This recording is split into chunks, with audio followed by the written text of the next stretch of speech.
दुनिया के सबसे बड़े लोकतंत्र के महापर्व का उत्सव अब अपने अंतिम चरण में पहुंच चुका है। मात्र 114 सीटों पर मतदान होना बाकी है। लगभग 70% सीटों पर मतदान हो चुका है और हमारे आने वाले जनप्रतिनिधियों का भविष्य ईवीएम मशीन में लॉक हो चुका है। अगले 2 चरणों के चुनाव के बाद 4 जून तक यह बात पूरी तरह से स्पष्ट हो जाएगी कि अगली सरकार किसकी बनेगी। वैसे तो सत्ताधारी दल बीजेपी और उनके सहयोगी दलों का कॉन्फिडेंस चरम पर है और उनका यह कॉन्फिडेंस उनके इस नारे से भी सामने दिखाई पड़ता है कि अब की बार 400 पार। वहीं दूसरी तरफ मुख्य विपक्षी दल कांग्रेस इस नारे की खिल्ली उड़ाते हुए उसका यह कहना है कि भाजपा इस बार 150 सीट भी नहीं जीत पाएगी। तो आखिर इन दोनों में सच कौन बोल रहा है, इसको जानने के लिए आप देखिए इंडिया व्यूज़ की यह रिपोर्ट और उसके बाद आप स्वयं निर्णय करिए कि अगली सरकार क्या भारतीय जनता पार्टी की बनेगी, एनडीए गठबंधन की बनेगी, या इंडिया नाम से उन्होंने जो अपना महाठगबंधन बनाया है उनकी सरकार बनेगी। क्योंकि इंडिया गठबंधन में जितने भी घटक दल शामिल हैं उसमें से ज़्यादातर या तो जमानत पर बाहर हैं और या फिर जेल जाने की वेटिंग लिस्ट में हैं। तो ये लोग मिल के देश को अगर भ्रष्टाचार से बचाएंगे और देश को तरक्की के रास्ते पे ले जाएंगे, इसको समझने के लिए आप यह रिपोर्ट देखें और फिर स्वयं निर्णय करिए। दुनिया के सबसे बड़े लोकतंत्र, भारत का सबसे बड़ा महापर्व लोकसभा का आम चुनाव चल रहा है।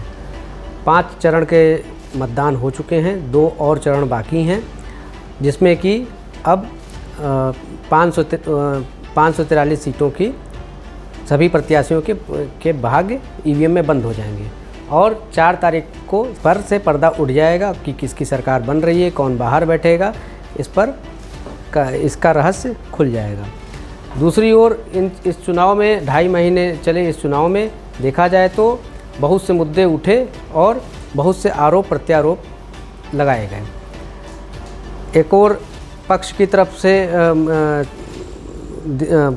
सत्ताधारी दल भारतीय जनता पार्टी के सबसे बड़े नेता नरेंद्र मोदी से लेकर के और यूपी के मुख्यमंत्री आदित्यनाथ योगी तक सब ने एक पक्ष से अपने सरकार की तारीफ़ करते हुए अपनी मजबूती से अपने मैनिफेस्टो को, अपने घोषणा पत्र के बिंदुओं को जनता तक पहुंचाया है। तो वहीं दूसरी ओर सत्ता को रोकने के लिए बिखरे हुए विपक्ष जो एक इंडी गठबंधन के बैनर तले जगह जगह सभाएं और प्रेस कॉन्फ्रेंसेस करके सत्ता को घेरने की कोशिश की है। अगर इन दोनों पक्षों को देखा जाए तो कहीं ना कहीं ये दिखाई पड़ा पूरे देश में कि विपक्ष चुनाव जीतने के लिए कम, सत्ता को रोकने के लिए ज़्यादा चुनाव लड़ रहा है। ये उस तरह से बिहेव कर रहा था जैसे कि रूटीन में जब संसद चलती है तो संसद न चलने देने का जो रवैया होता है कि हम संसद चलने नहीं देंगे, उस रवैये से कार्य कर रहा था। उनको ये समझ ही नहीं आ रहा था कि चुनाव चल रहा है कि आम ये संसद के सत्र चल रहे हैं। अगर विपक्ष की बात शुरू करते हैं कि विपक्ष का मुद्दे क्या है। विपक्ष का सीधा एक आरोप है कि अगर ये सरकार में आते हैं, यानी भारतीय जनता पार्टी दोबारा सरकार में आती है तो संविधान बदल देगी। तो संविधान बदलने की अगर बात पर के इतिहास में देखा जाए तो संविधान को 70 से ज़्यादा बार बदलने का काम कांग्रेस पार्टी ने, उनके प्रधानमंत्रियों ने किया।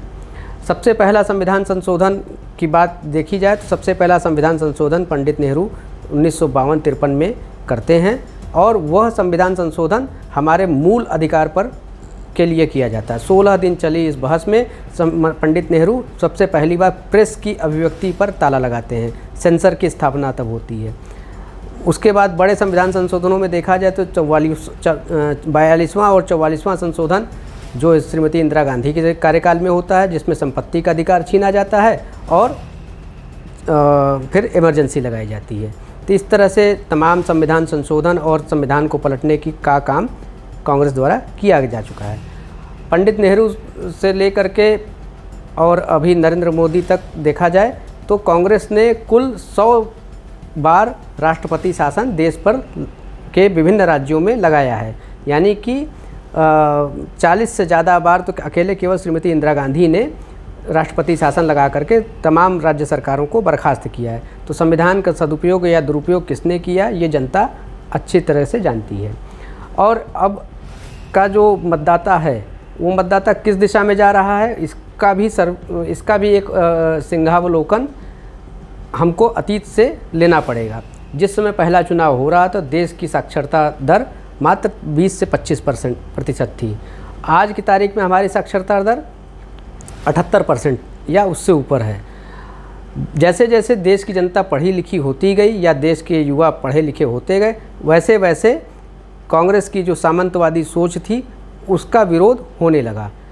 जब देश के नौजवान मतलब 25 से 30 साल के हुए, यानी कि जो सन 50 या सन 47 में जन्मे जो युवा रहे, वो जब 25 साल के होते हैं वो अपनी आवाज़ बुलंद करते हैं, तब देश में एक परिवर्तन होता है जेपी के अगुवाई में। उसी प्रकार 418 सीट लेकर जीतने वाले राजीव गांधी की सरकार को मध्यावधि चुनाव देखना पड़ता है और उन पर भ्रष्टाचार का आरोप लगता है और देश के युवा उसका विरोध करते हैं। उसके लिए उनको सत्ता छोड़नी पड़ती है। वही उस समय 80 के दशक में हमारे देश की साक्षरता दर बढ़ कर के 40% से 50% हो जाती है। जैसे उसी तरह मतलब आज की तारीख में देखा जाए, जैसे जैसे लोग समझदार हो रहे हैं, साक्षर हो रहे हैं या एजुकेट हो रहे हैं, वैसे वैसे लोगों को अपनी चीज़ों को, अपने अधिकारों के बारे में कायदे से पता चल रहा है।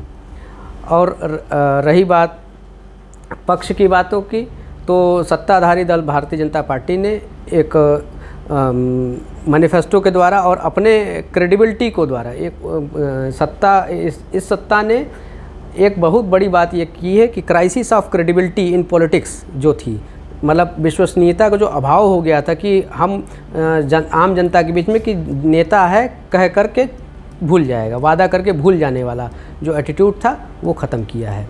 तो crisis of credibility in politics को ख़त्म करने वाली जो दल है उसकी भी समीक्षा जनता कर रही है। और जिन्होंने जीवन भर गरीबी हटाओ का आंदोलन किया और तमाम चीज़ें की, आज भी उनके मैनिफेस्टो में वही गरीबी शामिल है।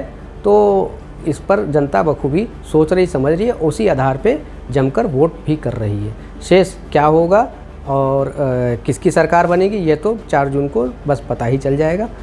तो जैसा कि आपने सुना कि देश में जैसे जैसे साक्षरता दर का विकास हुआ, तो जब से भारत में लोकतंत्र स्थापित हुआ है तब से आज तक चुनाव में मुद्दे बदलते गए और लोगों का माइंडसेट भी क्लियर होता गया कि उनको किसको वोट देना है, किसको वोट नहीं देना है। अगर 2024 के चुनावों की हम बात करें तो एक तरफ इस चुनाव में वह सारे दल शामिल हैं और वह नेता शामिल हैं जो कि ऑलरेडी जिनका इतिहास भ्रष्टाचार से भरा पड़ा है। भारत में लोग बहुत जल्दी चीज़ों को भूल जाते हैं, लेकिन ज़्यादा पीछे न जाएं तो इसी UPA 1 और UPA 2 में कॉमनवेल्थ घोटाला से लेकर 2G 3G घोटाला से लेकर कोल स्कैम से लेकर सारे बड़े बड़े स्कैम हुए। उसके और पीछे जाएं तो मिस्टर क्लीन की छवि बनाने वाले मिस्टर राहुल गांधी के पिताजी खुद बफोर्स तोप घोटाले के मामले में उनकी सरकार जा चुकी है। उनकी दादी श्री, जिनका वो बहुत ही इमोशनल आजकल हर जगह सोशल मीडिया पे प्रचार कर रहे हैं कि मैं रायबरेली आया, अमेठी आया, दादी ऐसे कर, दादी वैसे, उनकी दादी इस देश की अब तक की सबसे बड़ी तानाशाह रह चुकी हैं, जिन्होंने बिना किसी सवाल जवाब के 1.5 साल तक सारे प्रमुख विपक्षी दलों को जेल के अंदर बंद कर दिया था। तो ऐसे लोग जब देश के लोकतंत्र बचाने की बात करते हैं और यह कहते हैं कि हम भ्रष्टाचार से लड़ेंगे, तो स्वयं पहले उनको अपने गिरेबान में झांकना चाहिए। इसी संदर्भ में जो बाकी मुख्य नेता हैं विपक्षी दलों के, चाहे वो माननीय अरविंद केजरीवाल जी हों, जिन्होंने घोटालों की नई गाथा लिखी है हिंदुस्तान के इतिहास में कि इतने कम समय में कोई सरकार और कोई मुख्यमंत्री और उनकी कैबिनेट के सारे मुख्यमंत्री मिलके जिस प्रकार के जिस लेवल का उन्होंने घोटाला कर दिया, उसको अगर अच्छे से जांचा जाए तो शायद Guinness book of world record में उसका नाम शामिल होना चाहिए। अखिलेश यादव जी की बात करें तो जिनका पूरा फोकस अपने परिवार पे रहता है, वैसे भी उनकी जो भी सीट वो डिस्ट्रीब्यूट करते हैं अपने चुनाव में, या तो वह एक विशेष जाति को देते हैं या फिर अपने परिवार, नातेदार, रिश्तेदारों को। ये सारे लोग मिल के देश बचाएंगे और ये सारे लोग मिल के देश को विकास की राह पे ले जाएंगे। तो पिछले जब 70 सालों तक कांग्रेस की सरकार थी, तब तक देश को विकास की राह पे वो क्यों नहीं ले जा पाए, ये वो नहीं बता पाएंगे। अंतिम में इसी चीज़ के साथ इस वीडियो का मैं अंत करना चाहूँगा कि अटल बिहारी वाजपेयी की सरकार, 13 दिन की सरकार को ये सारे विपक्षी दलों ने मिल के एक वोट से गिरा दिया था और उस समय इन्होंने हर तरीके का संभव असंभव जोड़ गठजोड़ किया था। तब अटल बिहारी वाजपेयी ने एक चीज़ बोली थी कि सरकारें आएंगी जाएंगी, पार्टियां बनेंगी बिखरेंगी, लेकिन यह देश रहना चाहिए और देश का लोकतंत्र रहना चाहिए। तो अगले 2 चरणों के चुनाव में जो भी मतदाता अभी बचे हों, इस बात का ज़रूर ध्यान रखें कि वो अपना चुनाव में वोट उसी को दें जो इस देश की बात करे, ना कि परिवार की या कुछ खास वर्ग विशेष की। इसी के साथ हम लोग इस वीडियो का समापन करते हैं। हमारी नेक्स्ट वीडियो जल्दी ही आएगी और जो कि इसी चुनावी संदर्भ में रहेगी, और हम लोग आज से इंडिया व्यूज पे चुनावी सीरीज़ शुरू कर रहे हैं जो कि अगले 4 जून तक आपको मिलती रहेगी। धन्यवाद। जय हिंद।